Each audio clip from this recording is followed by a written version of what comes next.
여러분 새해가 밝았습니다. 올해 교회 표어는 하나님 말씀으로 내 가는 길을 비춰 주옵소서입니다. 올 한 해 여러분이 가는 길에 어둠이 없고 오직 빛으로 가득하길 기원합니다. 앞으로 며칠 동안은 서로에게 밝은 한 해가 되기를 인사하게 되겠죠. 저는 새해 인사를 건넬 때마다 마음에 걸리는 것이 있습니다. 우리가 살아가야 하는 세상은 여전히 어둠으로 가득하기 때문입니다. 우리가 선한 계획이 있고 의지가 있다고 해서 무턱대고 전진하게 되면은요, 우리는 어둠이 가득한 세상에서 실족하고 실패할 수 있습니다. 선한 계획, 선한 의지만으로 되는 것이 아니라고 하는 것이죠. 세상에 이런 말이 있죠. 속도보다 방향이 중요하다. 굉장히 맞는 말이고 옳은 말입니다. 신앙과 삶의 방향이 옳은 것은 매우 중요합니다. 그러나 여러분, 그게 전부가 아니라고 하는 거예요. 일상의 과정도 세밀하게 진행되어야 한다는 것입니다. 방향만 맞다고 일상을 대충 살면 실제적인 결실은 이루어지지 않는다는 것이죠. 정확하게 그리고 안전하게 발을 내디뎌야 소망을 향해서 앞으로 나아갈 수 있습니다. 밝은 일상과 미래를 열어가기 위해서는요, 빛이 필요합니다. 걸어가는 지점을 정확히 볼 수 있도록 빛이 필요한 것이죠. 멀리서도 목적지를 볼 수 있도록 비추어주는 등대와도 같은 빛도 필요하고요. 한 발 한 발 실족하지 않도록 발등을 비추어주는 등불도 필요합니다. 멀리 있는 목적지도 보지만 발 앞도 정확하게 볼 수 있어야 우린 꿈과 소망을 향해 한 걸음 또 한 걸음 나아갈 수가 있습니다. 이러한 원리는 가정과 직장 그리고 교회에도 그대로 적용되는 것입니다. 오늘 말씀을 보시면 하나님의 말씀이 우리의 삶의 빛이고 등불이라고 말합니다. 세상은 여전히 어둠으로 가득합니다. 어둠의 질서가 더 강력한 힘을 발휘하죠. 그러나 우리 모두 오늘 말씀을 통해서 하나님 말씀에서 나오는 빛을 따라가며 꿈과 소망에 더 한 걸음 가까이 가는 한 해가 되시길 주님의 이름으로 축원합니다. 시편 119편은요, 성경에서 가장 긴 것으로 유명합니다. 그러나 그보다 더 중요한 것은요, 하나님의 말씀이 우리의 삶에 얼마나 실제적인 힘과 능력을 공급하는 것에 있습니다. 이 시의 작가는 무명으로 되어 있지만요, 말의 표현이나 신앙의 강조점을 살펴보면요, 다윗의 시일 가능성이 크다고 말합니다. 다윗은 신앙과 삶의 방향이 올바른 사람이었습니다. 그러나 그의 삶을 한번 돌아보잖아요. 삶의 결과가 항상 좋았던 것은 아닙니다. 선하게 살아온 것과 무관하게 억울한 일을 당하기도 했고요. 한순간의 실수로 엄청난 고통과 아픔을 겪기도 했습니다. 또 모든 권한을 가진 왕이었지만 가정 사역에 대해서는요, 실패한 사람이었어요. 다윗의 신앙과 인생을 돌아보면 방향이 올바르다고 삶이 항상 형통한 것은 아님을 알 수가 있습니다. 다윗은 누구보다 인생의 쓴맛을 본 사람이었습니다. 그런 면에서 다윗은 오늘을 살아가는 우리의 삶과 참 많이 닮아 있습니다. 그러나 다윗이 우리와 다른 점이 있어요. 우리는 보통 어려움을 겪게 되면 고통에 짓눌려서 방향을 잃어버리게 됩니다. 어둠의 시간이 길어지면 자포자기하듯이 아무데나 발을 내딛습니다. 뭐 이러면 어떻고 저러면 어때 하면서 막 사는 거죠. 하나님과 멀어지면서 상황이 더 나빠진다는 거예요. 그러나 다윗은요, 실수하고 실족하며 아픔을 겪을수록 하나님의 말씀을 더 읽고 묵상했다는 거예요. 103절 말씀을 보시면 주의 말씀의 맛이 내게 어찌 그리 단지요 내 입에 꿀보다 더 다니이다.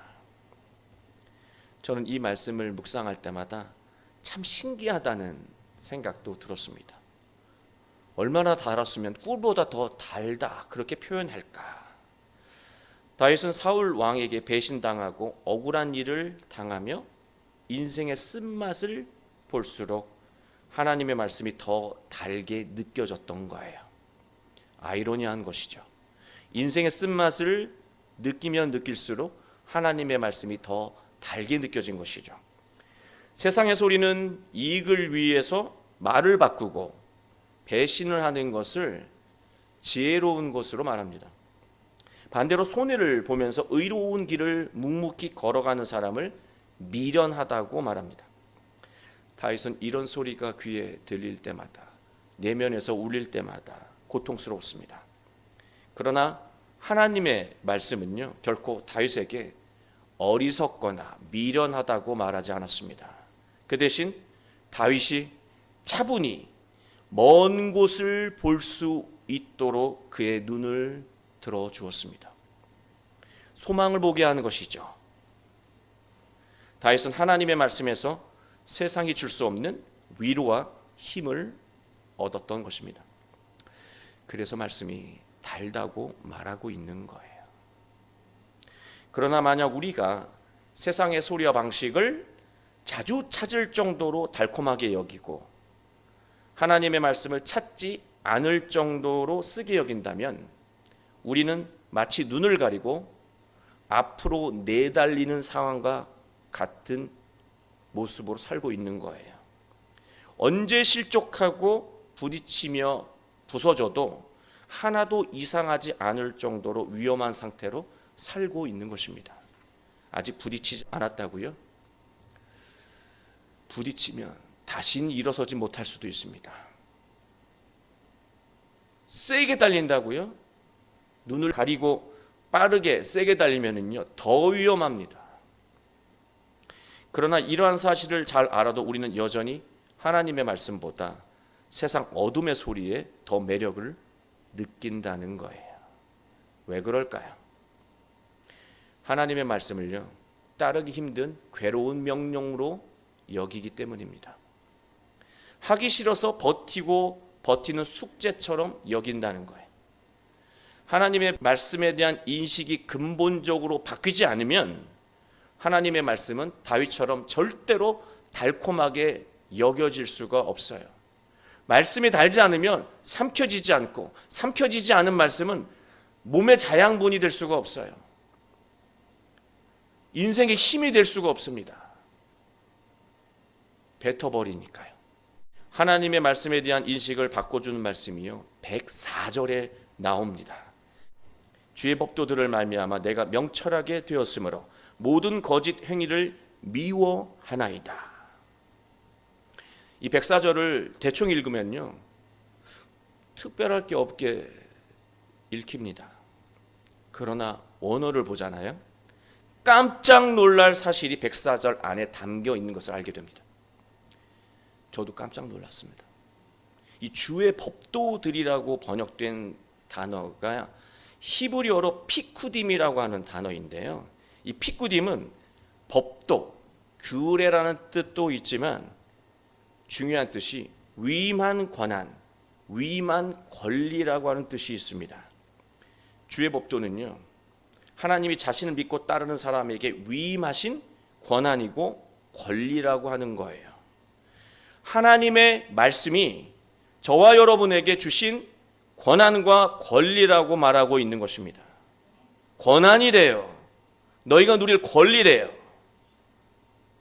권한을 주셨는데 행사하지 않으면 우리는 권리를 누릴 수가 없습니다. 실제로 우리가 세상을 살아갈 때 법을 잘 알고 사는 사람은요 자신의 권한을 정확히 알고 권리를 누리며 살아갑니다. 그러나 법을 모르잖아요. 부당한 대우를 당하면서도 자신의 권한을 몰라서 권리를 누리지 못하고 살아가게 된다는 거예요. 하나님은 우리에게 말씀을 통해서 피쿠딤을 주셨습니다. 권한들을 주시고 권리를 누리며 살 수 있게 하셨다는 거예요.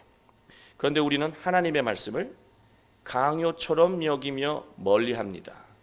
힘든 숙제처럼 여기며 나중으로 미룹니다. 그래서 권한도 권리도 누리지 못하면서 어리석게 살아가고 있습니다. 우리는 가정에서 세상의 조언을 들으면서 이 방법 저 방법을 써봅니다. 우리는 부모로서 한계를 느끼며 가장으로서 좌절을 느끼곤 합니다.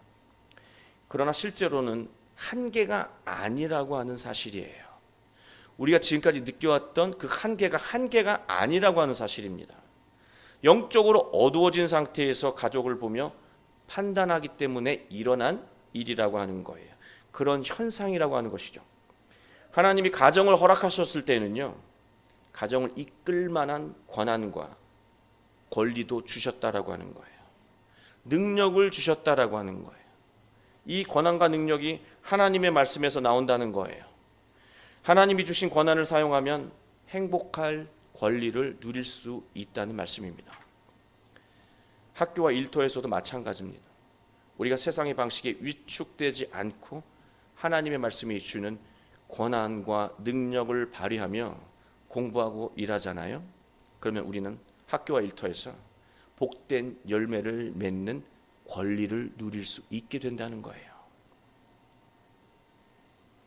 어떤 마음에서 출발한 그런 삶의 태도로 우리가 공부하고 일할 것인가? 하나님의 말씀에서 출발한 마음으로 공부하고 일하면 놀라운 성취를 이룬다는 것이죠. 하나님 그 권한과 권리를 주셨다는 거예요. 다윗은 말합니다. 주의 법도로 말미암아 내가 명철하게 되었고 모든 거짓 행위를 미워하게 되었다. 자신의 권한이 무엇인지 정확하게 알게 되니까요, 생각과 판단이 밝아진 거예요. 사람이 생각과 판단이 밝아지잖아요. 평소에 좋아했던 것들이 자신과 가정에 얼마나 폐악스러운 것인지 깨닫게 되고 그것을 싫어하게 되고 멀리하게 됩니다. 하나님이 주신 권한을 사용하니까 어두웠던 삶에 드디어 빛이 가득해지기 시작한 거예요. 이러한 일을 경험한 다윗은요, 이제 고백합니다. 105절 말씀입니다. 주의 말씀은 내 발의 등이요 내 길의 빛이니이다. 2026년도 올해 우리 교회에 주신 말씀인데요, 주의 말씀은 내 발의 등이요 내 길의 빛이니이다. 우리 함께 읽어볼까요? 시작. 주의 말씀은 내 발의 등이요 내 길의 빛이니이다. 여기서 주의 말씀은요, 다바르, 하나님의 말이에요. 하나님의 워딩이에요. 우리가 중요한 순간을 지날 때마다 하나님은 우리에게 꼭 필요한, 여러분에게 꼭 필요한 말을 골라서 말씀하신다는 거예요. 하나님이 주시는 말은 다 달라요. 우리가 처한 상황이 다 다르기 때문에 그렇죠. 마음의 상태도 그렇고 삶의 상태도 다르기 때문에 그렇습니다. 동일하게 말씀하지 않고요, 나에게 꼭 필요한 말씀을 주신다는 거예요. 그 말이 어디서 들립니까? 우리 안에서 들립니다. 다윗은 세상 어둠의 질서를 이기는 권한이 하나님의 말씀에서 나오는 것을 알게 되니까요, 일상을 살아갈 때는 하나님의 말씀을 등불로 삼았고요, 미래가 달린 중대한 결정을 할 때는요, 하나님의 말씀을 빛으로 삼았다라고 하는 거예요. 106절 말씀이에요. 주의 의로운 규례들을 지키기로 맹세하고 굳게 정하였나이다. 다윗은 많은 어려움을 겪으면서도 포기하거나 주저하지 않고 하나님이 주신, 또 하나님이 보여주신 바른 길을 따라가기로 결심했다라고 고백하고 있습니다. 그러나 107절이 되면요, 반전이 시작됩니다. 분위기가 급격하게 가라앉고 있어요. 지금 상승기류 아니었습니까? 107절이 되면 갑자기 다운이 되고 있어요. 나의 고난이 매우 심하오니 여호와여 주의 말씀대로 나를 살아나게 하소서. 저는 이 구절이 너무 귀했어요. 너무 귀한 구절이에요. 결국 다윗도요, 우리처럼 연약한 사람이었음을 고백하고 있습니다. 다윗이 늘 대단한 것만 고백하잖아요. 아, 다윗은 대단했나 보다 라고 하면서 내 삶과 부딪히는, 겹치는 게 없어요. 멀어져만 가요. 그러나 다시 무너지는 모습을 보니까요, 나하고 다르지 않구나. 그러면 나도 다윗처럼 할 수 있겠구나 라고 하는 그 공유 지점을 이 말씀이 갖고 있다라고 하는 거예요. 나의 고난이 매우 심하오니 여호와여 주의 말씀대로 나를 살아나게 하소서. 기도하며 결심해도요, 돌아서면 다시 영적인 고통을 느끼고 있는 것입니다. 그래 한번 해보자. 그리고 교회에서 기도했어요. 집에 가서 조용히 앉아 있으면요, 뭐 해서 되겠어? 작년이랑 똑같겠지. 이런 마음에 무너진다는 거죠. 왜냐, 현실이 달라진 게 하나도 없거든요. 나만 달라지고 있지 아무도 주변은 달라진 게 없기 때문에요, 다시 절망의 감정을 느끼게 된다는 거예요. 우리가 하나님 말씀의 은혜를 받아도요, 착각하면 안 되는 게 있어요. 우리가 하나님의 말씀의 은혜를 받아도 우리의 현실은 달라지지 않는다는 거예요. 마법처럼 변해 있지 않다라고 하는 거예요. 다윗도 이러한 사실을 분명히 알고 있었습니다. 그러나 다윗은 대신 주의 말씀으로요, 주의 약속을 믿었습니다. 자신이 무너진 영혼과 삶이 다시 주의 말씀과 약속으로 회복될 거라고 하는 확신을 가졌다라고 하는 거예요. 주의 말씀으로라고 되어 있잖아. 이거 약속을 의미하는 말씀이에요. 하나님 저 회복시킨다는 그 약속 하셨잖아요. 저는 그 말씀과 약속을 믿고, 절망의 감정이 지금 내 안에 가득하지만 그 약속을 믿고 앞으로 나아갑니다. 이러한 믿음이 하나님 말씀을 더욱 가까이 하게 했고요, 하나님 말씀은 다윗에게 일상의 등불이 되고 위기의 상황에서 소망을 보게 하는 빛이 되었습니다. 그래서 다윗은요, 하나님의 의로운 길을 담대히 훌륭히 걸어갈 수 있었습니다. 110절 말씀이에요. 악인들이 나를 해하려고 올무를 놓았사오나 나는 주의 법도들에서 떠나지 아니하였나이다. 이 구절은 중요한 의미를 함의하고 있습니다. 악인들이 함정을 판 것을 알았다면요, 그냥 피해가면 되는 거예요. 성경에 기록할 만한 그런 대단한 그런 내용이 아니에요. 함정이 있네? 피해가면 되는 것이죠. 그런데 굳이 악인들이 함정을 팠고 나는 피해갔고 나는 주의 법도에서 떠나지 아니하였다라고 하는 말씀과 붙여서 노래하고 있다라고 하는 겁니다. 주의 법도, 피쿠딤까지 말할 필요가 없다는 것이죠. 여기서 악인들은요, 단순히 눈에 보이는 다윗의 적군, 적들을 의미하지 않습니다. 세상에 널려 있는 불의한 방식과 유혹의 소리들입니다. 불의한 질서들, 불의한 질서가 더 강하게 느껴지는 내 안의 그 어떤 자아, 그 자아는 위기를 겪거나 어려움을 겪을 때마다 이번 딱 한 번만 눈 딱 감고 하나님 방식 말고 남들이 하는 대로 딱 한 번만 불의하게 가자 라고 하는 그 음성, 그 음성이 밖에서 들리는 게 아니라 내 안에서 나를 향해 큰 소리로 외친다는 거예요. 이러한 소리는 바깥 세상에서도 사람들을 통해서 들릴 수도 있지만요, 다윗의 내면에서도 들리는 소리였습니다. 이 소리에 귀를 기울이면 스스로 함정에, 올무에 빠지게 되는 거예요. 우리도 똑같습니다. 우리가 아무리 하나님의 말씀을 들어도 돌아서면 금세 불의한 방식의 유혹을 느끼며 스스로 무너질 수 있는 존재, 그게 바로 우리라고 하는 거예요. 그러나 다윗은 세상의 불의한 방식의 유혹을 느꼈지만 무너지지 않았습니다. 주의 법도, 주님이 주신 권한을, 그 피쿠딤을 놓치지 않기 위해 치열하게 싸웠다는 거예요. 하나님이 나에게 말씀을 통해 엄청난 권한을 주셨는데 이거 놓치면 안 되지. 이게 지금 행복 티켓이고 행복 권한권인데 이걸 내가 왜 놓치겠어? 붙잡는 것이죠. 치열하게 싸웠습니다. 그리고 이겼습니다. 다윗은 세상 어둠의 질서가 영혼과 삶을 뒤흔들 때 싸워 이기는 방법을 알고 있었습니다. 그게 111절 말씀이에요. 주의 증거들로 내가 영원히 나의 기업을 삼았사오니 이는 내 마음의 즐거움이 됨이니이다. 다윗은 절망을 겪으면서도 하나님이 자신에게 위임하신 특별한 일에서 영적인 시선을 떼지 않고 이루어갈 수 있다고 말하고 있는 것입니다. 칠흑 같은 인생의 어둠 속에서 다윗의 내면을 환하게 밝혀준 빛의 근원은 무엇이었던 걸까요? 주의 증거들이었습니다.